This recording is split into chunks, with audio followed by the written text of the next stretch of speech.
Women Lead, a production of the Women of Color Empowerment Institute. We are your hosts. I'm Bernadette Norris Weeks. I'm Michelle Austin Pannies. And I'm Kathy Eggleston.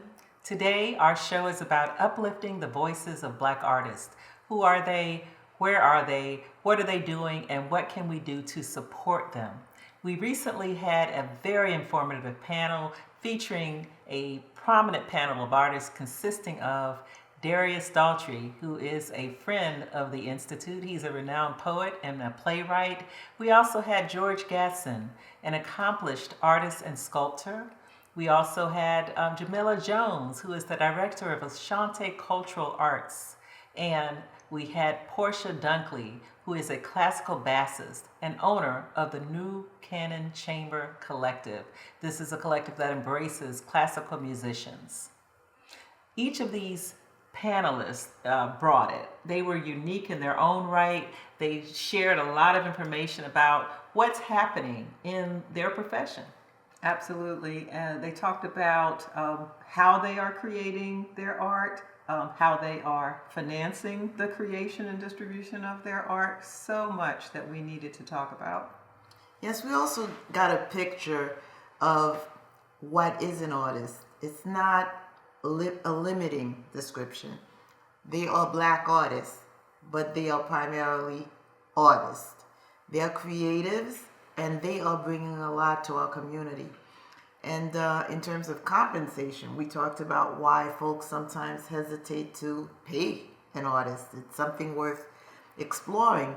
But the reality of it is that these folks are compensated for their profession, not because they're the entertainment, but because they're bringing to us something of value, and they need to be compensated for it. Absolutely. And we also heard from them on misconceptions and things that we may hear about that we think about artists that aren't necessarily true.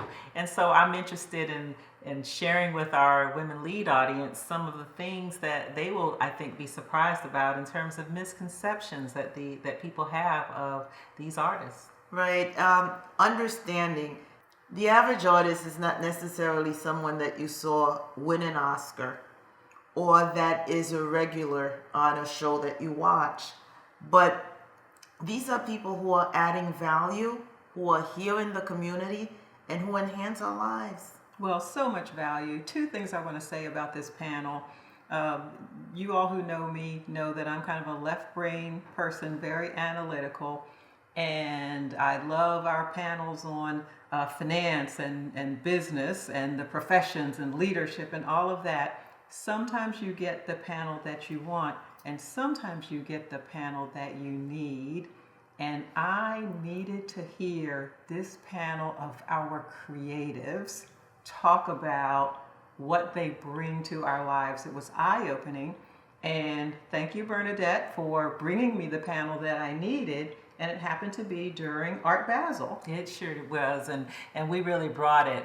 And I'll tell you, one of the things that I'm going to be careful about in the future, ladies, is when you're having entertainment, you're having an event of some sort, thinking about artists and the artistic part of it in the last position, because I will never in the future be in a position of telling someone, I really don't have the budget for that, because they add so much value to our events, but it's just not about events. And I think we'll hear from them in this segment that don't look at us as just entertainment, because we bring everything. We bring education, we bring enrichment in so many ways. It improves your quality of life.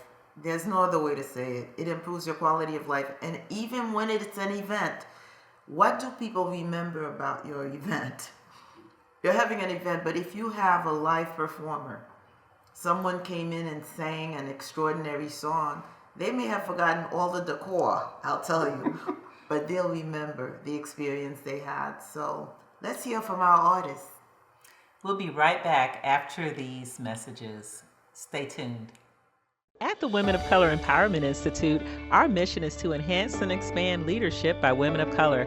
We do this in a variety of different ways, including but not limited to providing mentorship opportunities for young professionals where we assist in helping to create paths to leadership. We empower women to develop capacities for social change. We produce programs that promote heritage awareness, and we provide training opportunities for business and government. Our institute holds seminars focused on professional success techniques, and we host many other events such as our popular Advocates for Change and Leaders Connect. The Women of Color Empowerment Institute publishes a magazine called Women Lead. Our signature event is the Women of Color Empowerment Conference, a yearly conference where hundreds of leaders gather from all across the United States and beyond. To learn more about membership and how you can support our programs or be a sponsor of the Women Lead TV, visit us at nationalwomenofcolor.com. Again, that's nationalwomenofcolor.com.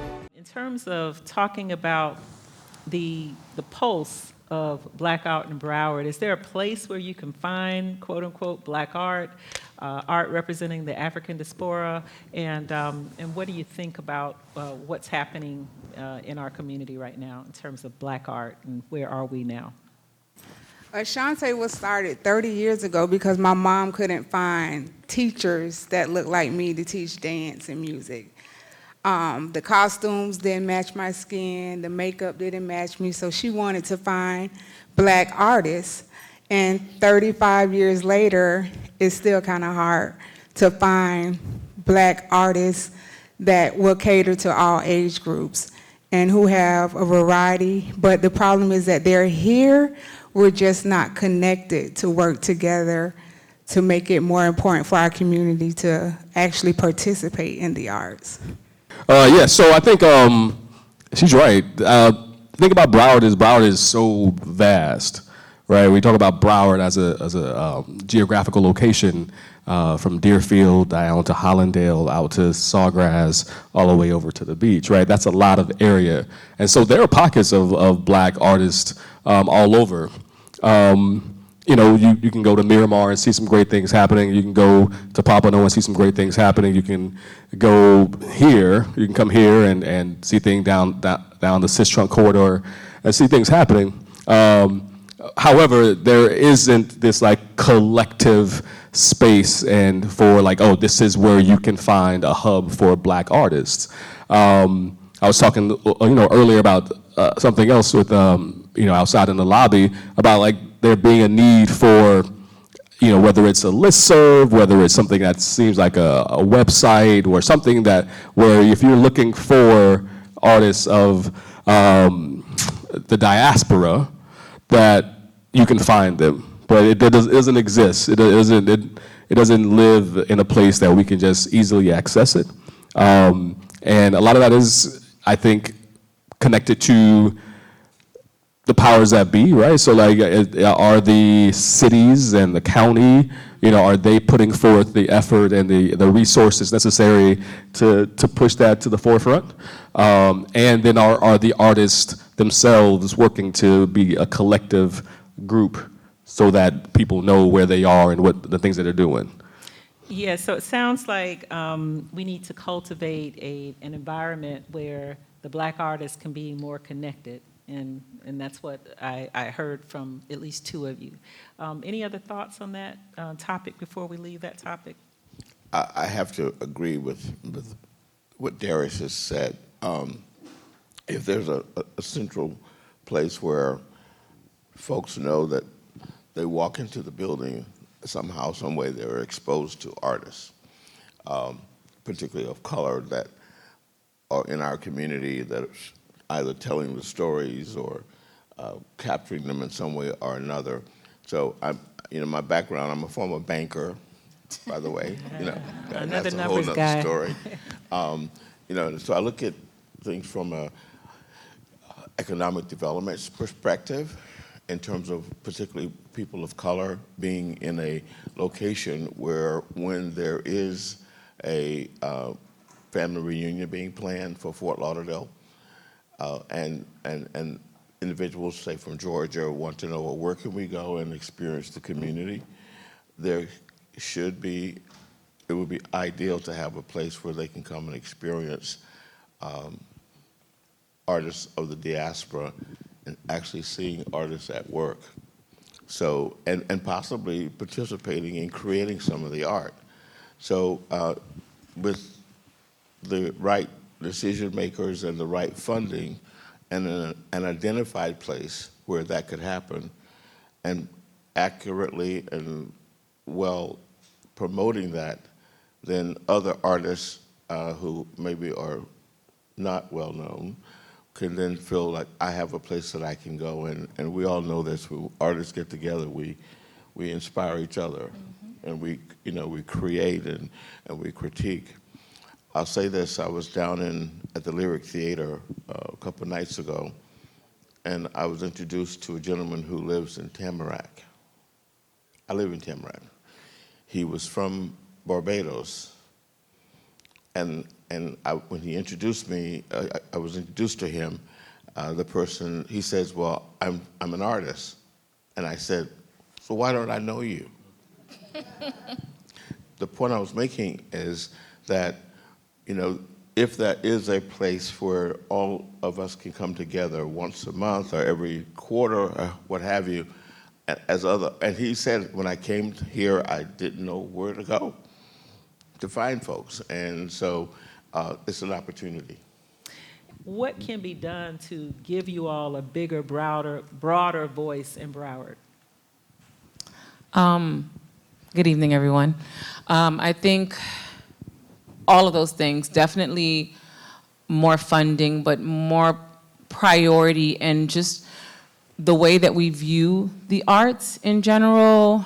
I know there's always a big push for public art, like visual art, but very rarely do I see performance art, performing like a dance or theater or music or orchestra, those sorts of things being put at the funding or priority level as, say, installation of like a public art piece. And for someone who is not a visual artist, but I'm a performing artist, I'm a double bass player, but I also run an orchestra, and I am a teaching artist as well. My medium is performance, and those opportunities for funding opportunities do not allow me to do the work on the scale that could showcase the breadth and the depth of the work that I do. And so sometimes we just have to kind of make do with what we have. And a lot of individual artists can't grow and scale to be organizations because we just don't have the funding, and that funding infrastructure does not really exist in the cultural affairs to support that, or at least for me, I haven't been able to tap into it. And so I feel like that's one place for sure, is changing that and understanding that funding on a larger scale, on a scale to help artists grow and have some sort of sustainability is very important, because not all artists want to be singular. Sometimes we want to grow into something big, right? We have ambitions. And then the other thing is, what does a hub look like? I mean, is it just a place where we can go and have a creative space? Yes, but an artist hub could be an actual space where artists have workspace, where we have performance space. It's a community space. It's a space where we can integrate and just be in community with the people around us. So it can look, but that space can't be transformed without the voices of the artists that need to be able to use that space, and also the community. What would they want to see happening there? Yeah. So one of the things, while you have the microphone, I know that you are concerned that Black artists are sort of pigeonholed. They're not seen as having layers. And so is there anything that you would suggest in particular that we as a community of people who care about this issue, obviously from our presence, can do to support artists being seen and as layered? We had this conversation all the time. Darius, what you want to say? So I got, I would like to kind of go back to the previous question just really quickly. And Portia alluded to the idea of how everyone sees artists. And so I too was an accounting major, and I, like real talk, like this is real talk. Like really, I have a degree in finance and creative writing. And so, but with that, I've divorced myself, and I don't want to see any numbers. Thinking about the actual economic impact that artists have in this community. So there's some real big numbers associated with. Look it up. I can't tell you what those numbers are. I've seen them and I know what they are. I know that there's an impact. But do you know, George? You know the number? Okay, cool. All right, cool. All right. don't know. So don't ask me. But I'm done with numbers. okay, too. cool. So, but understanding whether it is through who's coming in to see art, who's participating in the art, like the actual real like tangible value that is associated with the arts in this community is vast. It is huge, right? However, oftentimes artists are often thought of as an afterthought, right? You know that it's the thing that you put in during Art Week, right? Or Black artists, it's during Black History Month, or now Juneteenth, right? So, it's a new one, right? So, it's understanding that artists, in order to do this and to do the things, like we gotta eat, we gotta live, we have to like do stuff, right? Clap for that. And so, Portia and I talk about it all the time. Like, okay, people will be like, hey, we got this event. Can you come, play something? Or me, I'm a poet and playwright. Hey, can you come perform a poem? And I'm like, cool, what's your budget? We might be able to give you a little stipend. But you bring up a good point, and I know I'm looking out in the room and I see a lot of people who have the capacity to bring artists in for their organizations. And so how would you suggest, and I know these conversations help, right? But what would we do to put art on the forefront? I suggest that people don't just see art as entertainment.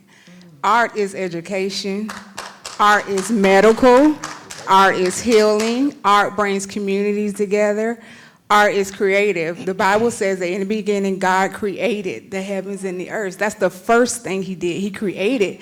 So with the arts, you're able to create positive attitudes, build communities, create in children high self-esteem. It creates experiences. So when people see the arts, if you see it more than just something for entertainment, but actually see, like you said, the vastness of it, to educate people, to create a bridge, to bring people in for you to get them to do something else, is very vast and very well for healing in the health field. For during COVID, what was the main thing everyone was doing? Something in the arts. You were watching a movie, music. The Versus thing was like 3 and 4 million people watching, and it helped us get through that. So it's more than just entertainment. The more you see that the arts is something that is global and can use to enhance communities, I think that it'll give artists an opportunity to use those gifts in vast majority than just entertainment. And more avenues for being paid too. Right. Yes. Yeah, yes, paid. So education is critical, and how do you? And let's talk real here. In our community, and even growing up, at one time I wanted to maybe learn to play the piano, and my mom and dad said, "Boy, you better look for a real job," kind of thing. Okay, so what's important, I think, is educating our parents in terms of the value that the arts can play in the development of their child. So they don't view it as something that is, really not something you want to pursue. Sharing with them studies. I have a master's in education, and it shows that kids involved in the arts academically perform better. It teaches them analytical skills. Kids who are involved in the arts, be it performing, visual, whatever it might be, also learn life skills. So I think it, in part, starts with educating the parents, but it also starts with educating maybe those of you who did not understand the value that art has to play. The other part is this. The part of education also can come about by engaging in the art. Don't be afraid, and I think the previous presenter, great panel, by the way, before us, we all have some childhood in us and some artistic talents in us. So if you have never stepped into a room to create art, because all I do is draw stick figures, I can't even draw stick figures, let me challenge you to explore that child that's within you. Explore and step out and put your toe in the water and say, you know what, I'm going to pick up a paintbrush.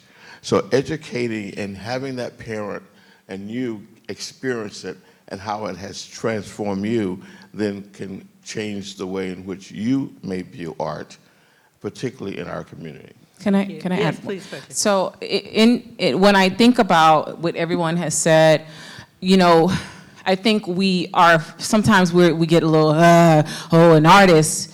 But you think about it, you teach a child how to read, right? They speak. You teach them how to count.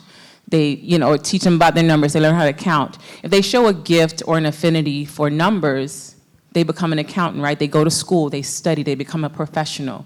It's like an art. It's like you have a gift. You might have music or you may dabble in it in the beginning, music or dance, but if you show an affinity or an aptitude for it, you go to school and you study and you become a professional. And I think, again, going back to educating, like with anything else, so all of us, I don't know everybody's background, but I went to school and I studied music. I went and I became a professional musician. I invested in my education so that I could perform and charge the amount of money that I feel is necessary for me to earn that's commensurate, for me as a performer.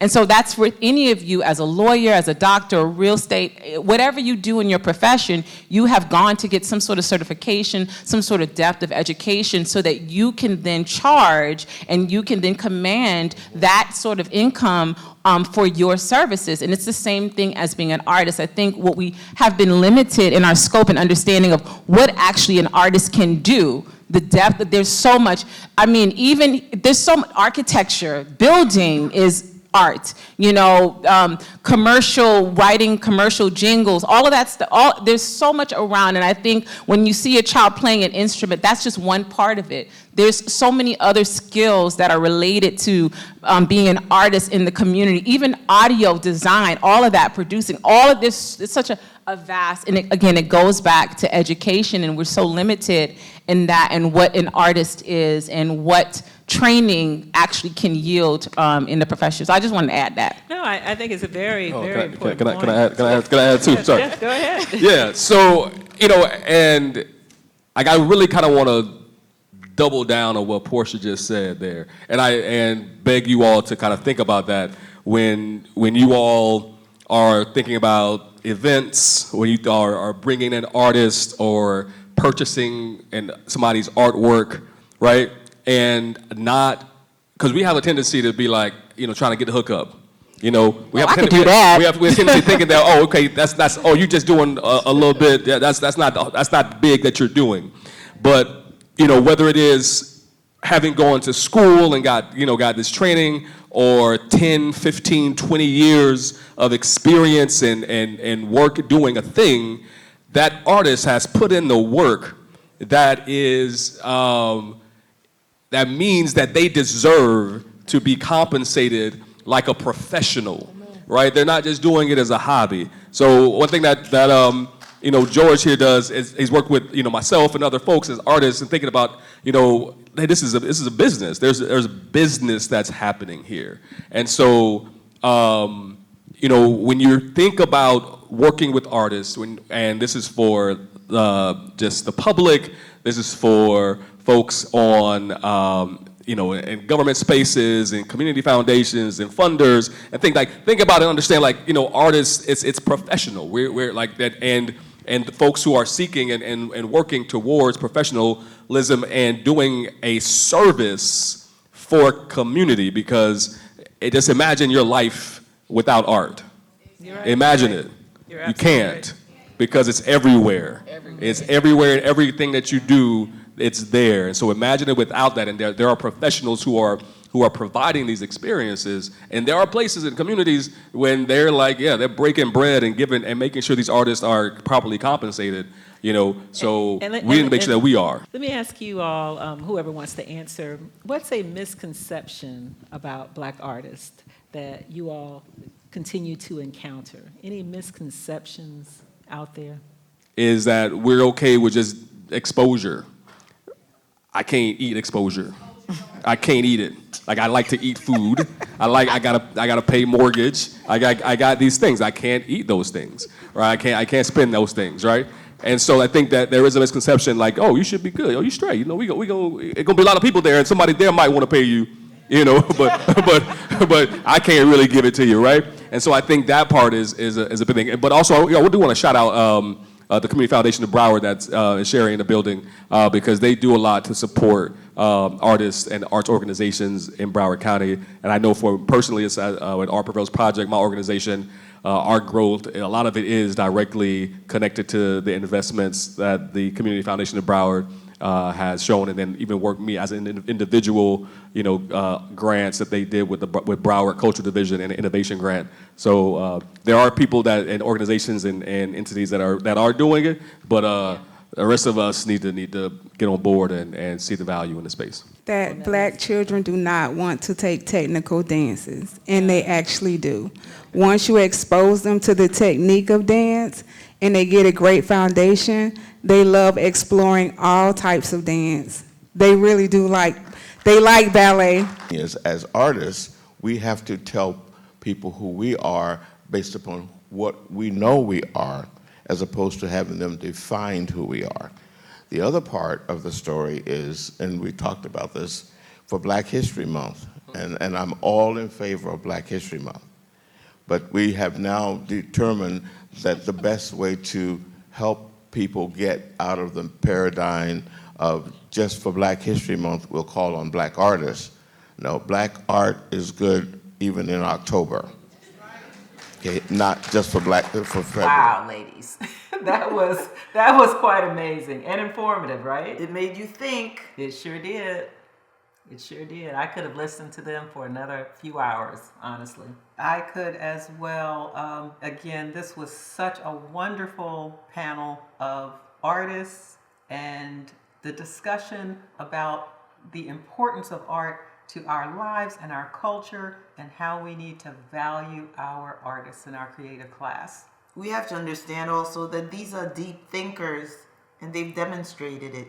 It's not that they are just performing Finance for you. degrees. Yes, these are people who are educated and who have a skill, a talent that they're bringing to you. But as you can tell from the discussion, they have a lot of breadth, and I'm very happy that we had the opportunity to speak with them in depth. Thank you so much for joining us today, and until the next time, be empowered.